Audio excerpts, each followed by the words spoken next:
Pasukan Pertahanan Israel atau IDF kembali mengumumkan tewasnya pasukan mereka saat melawan Hamas di jalur Gaza.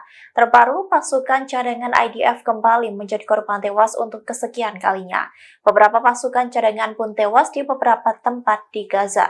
Dikutip dari The Times of Israel, pasukan cadangan yang tewas itu ialah Sersan kelas 1 Nitzan Kessler. Ia tewas pada pertempuran darat kemarin di jalur Gaza Selatan pada Senin 15 Januari 2024. Kessler merupakan prajurit berusia 21 tahun dari Hadera. Ia berasal dari Batalion 7155 Brigade ke-55.